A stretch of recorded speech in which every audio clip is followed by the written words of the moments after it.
Einfacher wäre es gewesen, das Geld in die Erde einzugraben und einfach 6 Monate später dann aus der Erde wieder rauszuholen.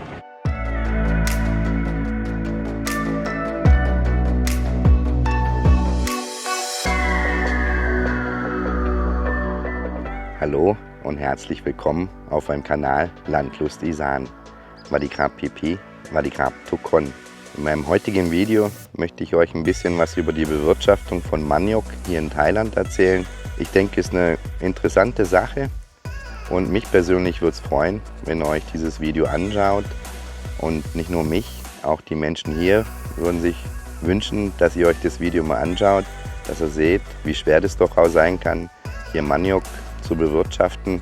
Das Video wird sicherlich ein bisschen länger gehen, aber glaubt mir, es lohnt sich definitiv. Schaut euch also das Video an. Ich wünsche euch nun ganz viel Spaß mit dem Video. Die Bewirtschaftung von Maniok hier in Thailand hat einen ziemlich großen Stellenwert. Viele Menschen hier pflanzen Maniok an. Deswegen wundert es auch nicht, dass Thailand da an Platz 3 liegt von der Rohstoffgewinnung Maniok. Der Maniok, der wird, sage ich mal, hauptsächlich zu Stärke verarbeitet. Ist auch vergleichbar, sage ich mal, mit dem europäischen Weizenmehl. Aus Maniok wird alles Mögliche hergestellt, aber hauptsächlich eben halt Stärke. Es wird dann zum Kochen verwendet. Maniok roh ist eigentlich, ja, oder sollte man nicht, sage ich mal, zu sich nehmen. Maniok roh im rohen Zustand ist dann doch eher ein bisschen giftig. Von daher empfiehlt es sich immer, den Maniok einfach weiter zu verarbeiten. Hier in Thailand isst man den Maniok aber auch, sage ich mal, als Beilagen. Oder jetzt hier gerade im Isan wird der Maniok einfach ins Feuer reingelegt, einfach wie eine, sage ich mal, Kartoffel. Es wird einfach wie eine Kartoffel ins Feuer gelegt. Wenn das Ganze dann, sage ich mal, eine gewisse Temperatur hat, wird es verzehrt. Ich habe es auch schon probiert. Für mein Empfinden ist der Maniok, der ist, ja, sage ich mal, sehr trocken. Die Wurzelknolle ist sehr trocken. Von daher, also ja, man muss es mögen, aber es schmeckt einfach sehr ähnlich einer Kartoffel. Ich habe auch schon gehört, dass manche hier sich eben auch wie Pommes da draus machen. Es wird alles Mögliche gemacht. Aber eigentlich, sage ich mal, wird der Maniok hier weiterverarbeitet zu Stärke oder halt eben zum Mehl, wird dann eben zum Kochen verwendet. Ich habe auch schon gehört, dass es teilweise in der Futtermittelindustrie weiterverwendet wird. Thailand ist da mittlerweile auch dabei, da eventuell das in irgendwelche Kunststoffe mit einzubinden, diesen Rohstoff. Es soll in Zukunft da noch viele andere Möglichkeiten geben, wo Maniok eventuell eingesetzt wird. Die Frage ist einfach, wenn man den Maniokpreis einfach anschaut, der stetig hier sinkt, ob das noch viel Sinn macht für die Bauern hier, weil es doch einfach sehr aufwendig ist. Und deswegen würde ich einfach sagen, ich zeige euch einfach ein bisschen, wie der Weg der Bewirtschaftung von Maniok ist. Was ich euch nicht zeige, ist das Pflanzen von Maniok. Da war ich jetzt leider nicht dabei, aber das erkläre ich ein bisschen auch in dem Video.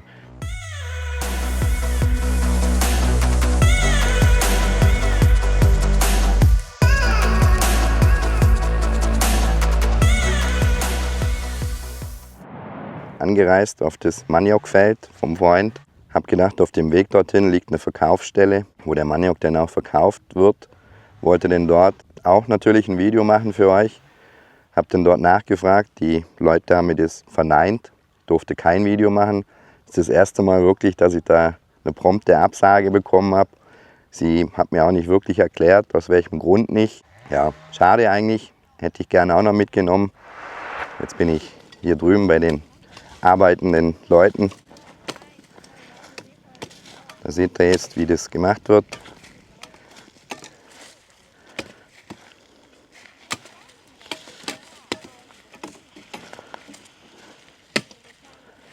Er macht es so schnell, da kann ich kaum mitlaufen. Das ist übrigens der Schwiegervater vom Neffen. Dort noch weitere Leute. Zu 5, so wie ich das sehe, sind sie heute hier.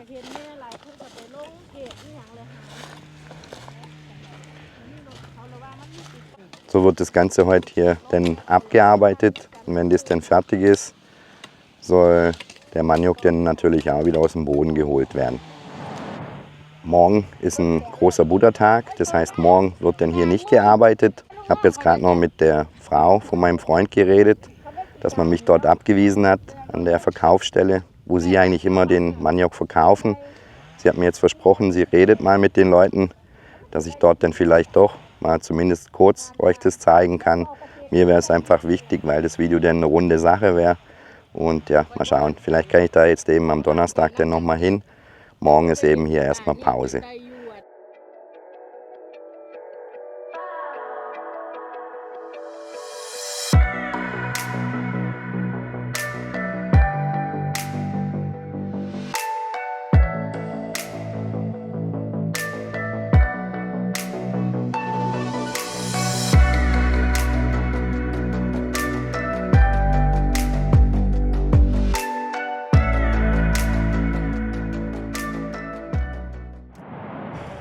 Heute bin ich jetzt wieder auf einem Feld von einem Freund. Er bewirtschaftet jetzt hier noch ein kleineres Feld mit 3 Reih. Und hier wollte ich euch dann noch zeigen, wie der Maniok mit dem Traktor aus dem Boden geholt wird. Manche Leute, die keinen Traktor haben, die machen das hier noch von Hand. Das heißt, die Wurzeln werden hier von Hand rausgezogen. Er hat mir gerade erklärt, das geht natürlich stark an den Rücken, kann ich verstehen. Die Leute, die natürlich einen Traktor haben, die sind da glücklich, die können mit dem Traktor den Maniok aus dem Boden holen. Und die Leute hacken das dann nachher wieder klein und dann wird das natürlich auch wieder verladen auf das Tuk-Tuk. Er fährt jetzt hier quasi mit einem speziellen Geschirr hinten am Traktor Linie für Linie ab und gräbt quasi mit dem Geschirr die Maniokwurzeln aus dem Boden. Er fährt jetzt gerade wieder auf mich zu, das heißt, ich kann euch da kurz zeigen, wie er das denn macht mit dem Traktor. Auch das finde ich speziell zu sehen. Also ja, speziell. Für den einen oder anderen wird es sicherlich nicht speziell sein, aber da seht ihr ihn jetzt kommen. Den Teil hier alles, das ist alles schon erledigt.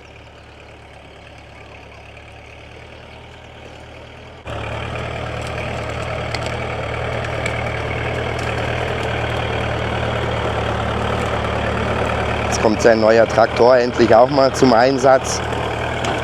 Dort seht ihr jetzt das Gerät, was er hinten dran hat. Damit holt er quasi die ganzen Wurzeln, diese Maniokwurzeln aus dem Boden raus. Ja, ist eine ziemlich staubige Angelegenheit immer hier. Muss jedes Mal alles wieder putzen. Das habt ihr zumindest dann auch mal gesehen, wie das hier funktioniert. Wie der Maniok mit Hilfe von einem Traktor denn aus dem Boden geholt wird.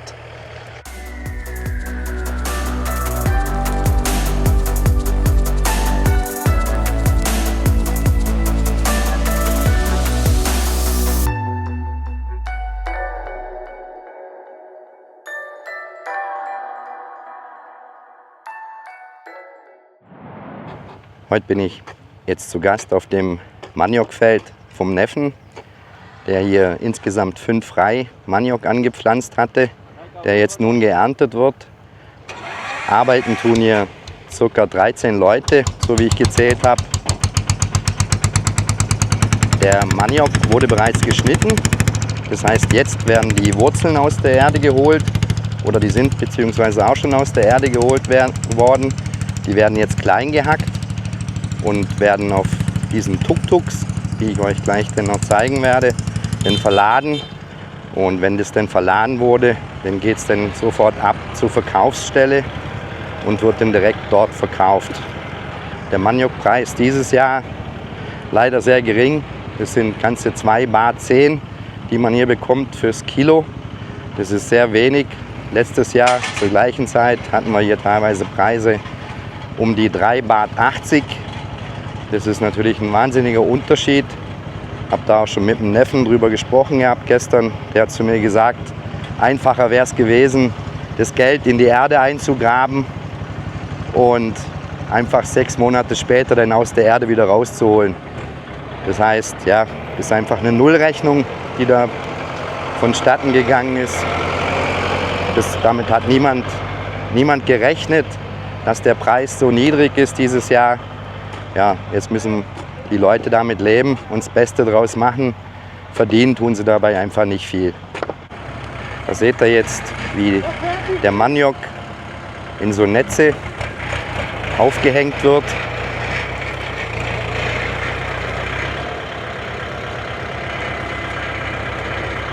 ist übrigens der Neffe, der dort fährt.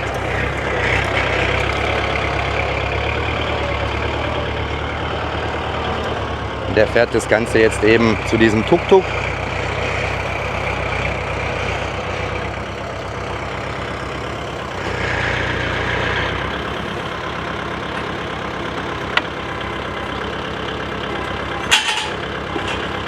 Wird dann dort abgeladen.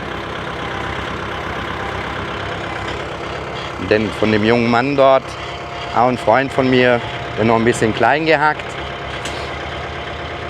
Wenn das Tuk-Tuk dann eben voll ist, dann geht es dann ab zur Verkaufsstelle.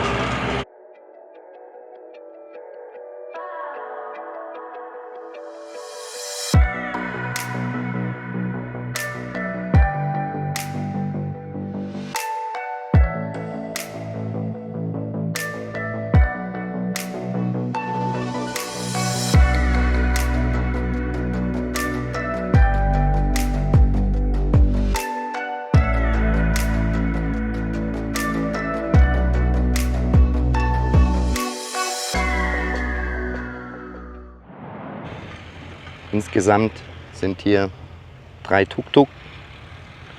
Da auch ein junger Mann, der fleißig den Maniok hackt. Das ist das Feld, wo bereits schon abgeerntet wurde. Dort hinten arbeiten die Frauen noch, die den Maniok dann noch klein hacken und in die Netze abfüllen. Gehen wir mal rüber zu den Frauen und schauen mal, was die noch so treiben. So, jetzt wieder mittendrin in dem Weiberhaufen hier. Da eine Schwägerin von mir. Tamalai Suai.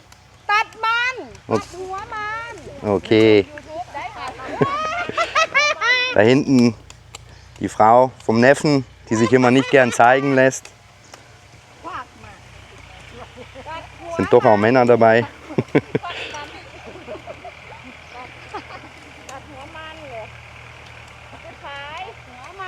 Ja, alle fleißig, sind alle seit heute Morgen um 7 schon dran, hacken fleißig den Maniok. Auch bye bye. Hallo bye bye. Hallo, Wadikap. Okay. Kap. Ja, ist doch immer wieder schön zu sehen, wie die Menschen hier Freude haben, wenn sie wissen, sie kommen denn auf YouTube.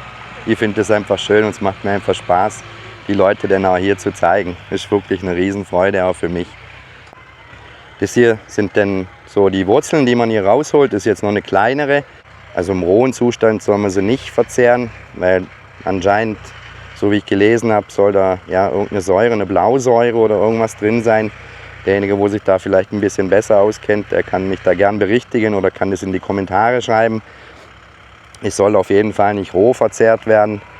Ja, derjenige, der mal in Thailand ist, der sollte das auf jeden Fall auch mal versuchen, auch mal gekocht oder eben gegrillt oder halt ins Feuer gelegt, mal zu probieren. Das kann man schon essen zwischendurch mal. Wow, alai. Wow, Ton. Thank you, Lene. Wow. พูดอะไร thank you พูดสิ thank you ฮะ Lene, wow đi. เมาอะไร Wow thì em Lene. จุ๊บไหมจุ๊บไหมจุ๊บไหมขอบคุณครับ So ein Tuk-Tuk kann ungefähr 3,5 Tonnen an Maniok fassen. Der Neffe hat mir gerade erzählt, dass hier auf dem 5 Rai, dass er da hofft, so um die 18 Tonnen Maniok zu verkaufen. Da bin ich dann jetzt gespannt, wie das endgültige Ergebnis ist. Aber dann könnt ihr euch auch vorstellen, wenn ein so ein Tuk-Tuk 3,5 Tonnen an Maniok transportieren kann, wie oft die hier fahren müssen. Der Weg zur Verkaufsstelle ist dann doch ein recht weiter Weg. Schon eine wahnsinnige Arbeit, die hier jetzt dann auch wieder vollbracht wird. Ich bin auch noch eingeladen auf dem Maniokfeld von meinem Freund, der dann insgesamt, glaube ich, 24 Reihe hat. Das Feld werde ich dann auf jeden Fall auch noch besuchen und werde euch da sicherlich auch noch das eine oder andere dann zeigen können.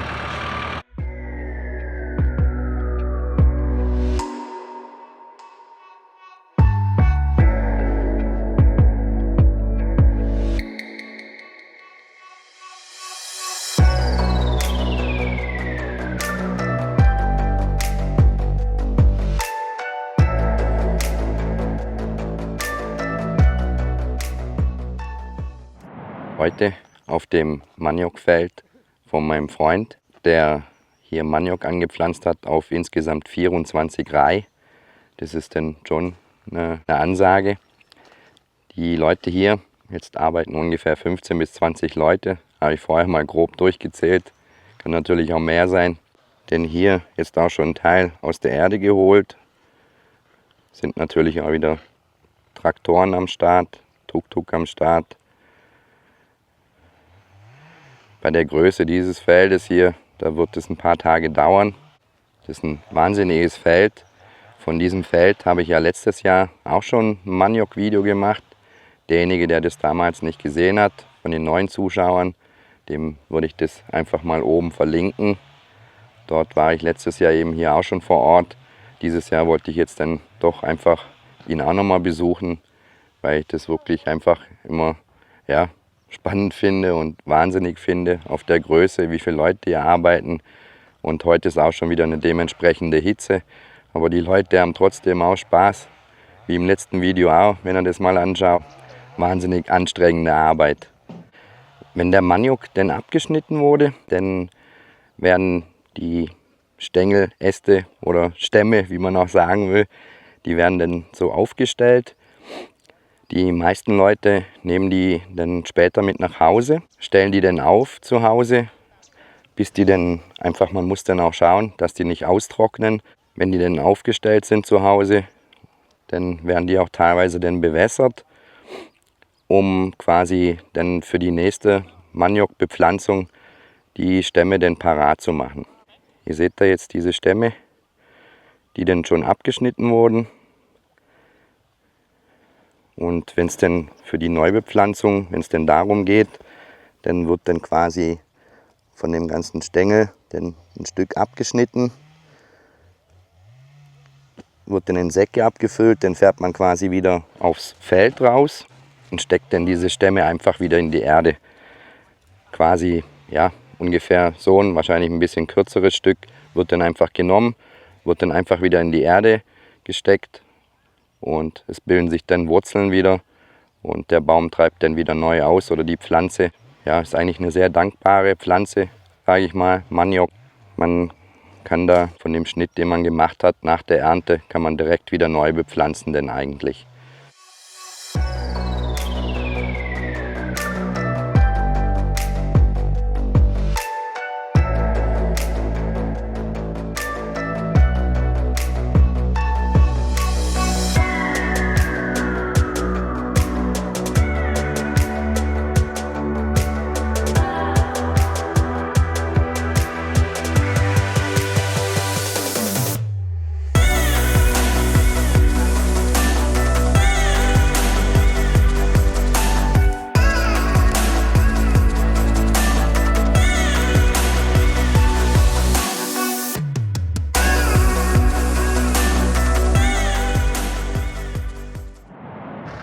Ja, nun wird bereits schon wieder begonnen, den Maniok auf das Tuk-Tuk zu verladen. Dort ganz hinten der Maniok im Moment jetzt dort aus der Erde geholt wird. Er hat mir gesagt, so in 2 Tagen wird denn dieser Teil hinter mir noch abgeerntet und dann ist er mit den 24 Rai hier so gut wie durch. Aber der Teil hier, der ist dann auch nochmal lang und breit. Das geht runter bis zu dem See. Ja, da haben sie dann schon noch ein bisschen was vor sich auf jeden Fall.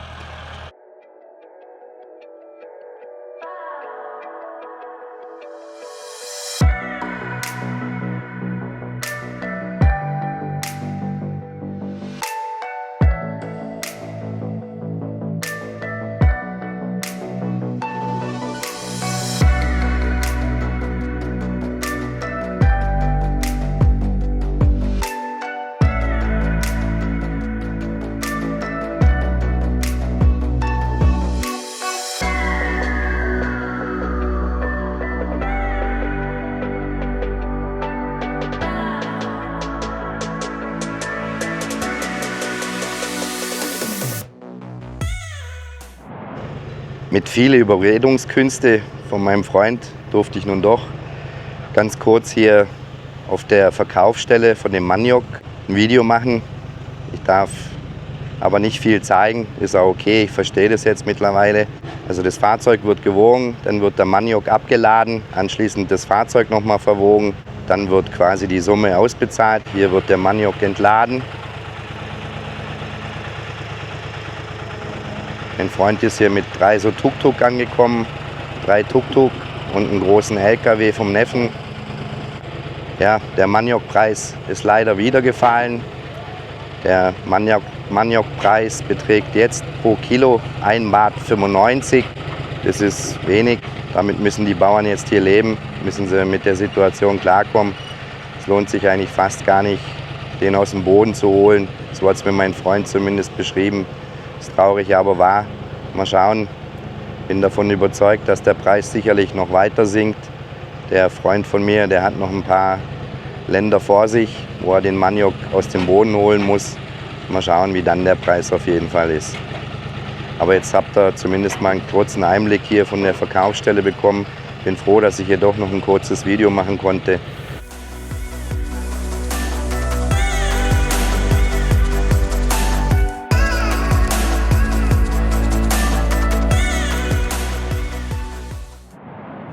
Über die Bewirtschaftung von Maniok hatte ich ja bereits auch schon mal 2 Videos im letzten Jahr gemacht. Deswegen wird es sich auch für euch lohnen und auch natürlich auch für die neuen Zuschauer. Meine alten Zuschauer wissen das wahrscheinlich. Und für die neuen Zuschauer, schaut einfach auch mal rein in meine Playlist. Ich habe denn doch schon auch ein paar Videos gemacht und würde mich natürlich freuen, wenn auch die neuen Zuschauer denn mal in meiner Playlist stöbern und dort das eine oder andere Video vielleicht einfach nur anschauen würden. Ich möchte mich auch auf dem Weg noch ganz herzlich bei euch bedanken für die vielen, vielen Kommentare und für die vielen, vielen Glückwünsche, die es zu meinem letzten Video gab bezüglich den 1000 Abonnenten. Ich sage auf dem Weg auch nochmal ganz, ganz vielen Dank. Es hat mich wirklich tierisch gefreut. Jeder Kommentar von euch war wirklich mega lieb. Nun hoffe ich, mit dem Video habt ihr einen kleinen Einblick bekommen in die Bewirtschaftung von Maniok hier in Thailand. Mir persönlich war es einfach auch wichtig zu zeigen, was für Arbeit die Leute hier in Maniok investieren. Ich finde es wirklich immens und in meinen Augen steht das wirklich in gar keinem Verhältnis, das, was der Maniokpreis gerade hergibt. Es tut mir da wirklich leid für die ganzen Bauern hier, die Maniok angepflanzt haben, die da, sag ich mal, vor 6 Monaten begonnen haben, das Ganze zu pflanzen und nun einen wirklich absolut niedrigen Preis dafür bekommen. Es ist wirklich schockierend, wenn man dann sieht, dass ja, der Maniok wird gepflanzt, der Maniok, der wird, sage ich mal, gedüngt, der Maniok, der wird darauf geachtet, kein Ungeziefer kommt, den Maniok da befällt. Es wird wirklich viel gemacht, es ist wirklich sehr aufwendig. Wenn man dann sieht, was die Leute da dafür bekommen als Lohn, ist es wirklich traurig. Aber ja, das ist nun mal so, wir werden sehen, wie die, sag ich mal, Bewirtschaftung von Maniok in Zukunft hier in Thailand aussehen wird. Ich kann mir vorstellen, dass der eine oder andere da nicht mehr mit den Gedanken spielt, Maniok zu pflanzen. Aufgrund von dem niedrigen Preis werden wir sehen, was da passiert. Wenn euch das Video gefallen hat, dürft ihr das wie immer gern kommentieren. Ich hoffe, dass ihr das Video natürlich auch liked. Ich würde mich natürlich auch freuen, wenn ihr das Video gern teilt. Und für die neuen Zuschauer würde ich mich natürlich freuen, wenn ihr meinen Kanal abonniert. Vergesst einfach nicht, die Glocke zu aktivieren, dann verpasst ihr auch kein Video von mir. Und vergesst einfach nicht, so ein Abo, das kostet euch kein Geld, das kostet euch auch nicht viel Zeit. Das ist für euch einfach nur ein Klick. Und für uns YouTuber ist es einfach eine Bestätigung und tut uns gut. Und von daher würde ich es mir einfach wünschen, wenn ihr meinen Kanal abonniert. Zum Schluss wünsche ich euch wie immer eine ganz, ganz gute Zeit. Bleibt gesund, passt auf euch auf. Und dann sehen wir uns ganz sicher zum nächsten Video wieder. Ich sage Tschüss, euer René aus Thailand.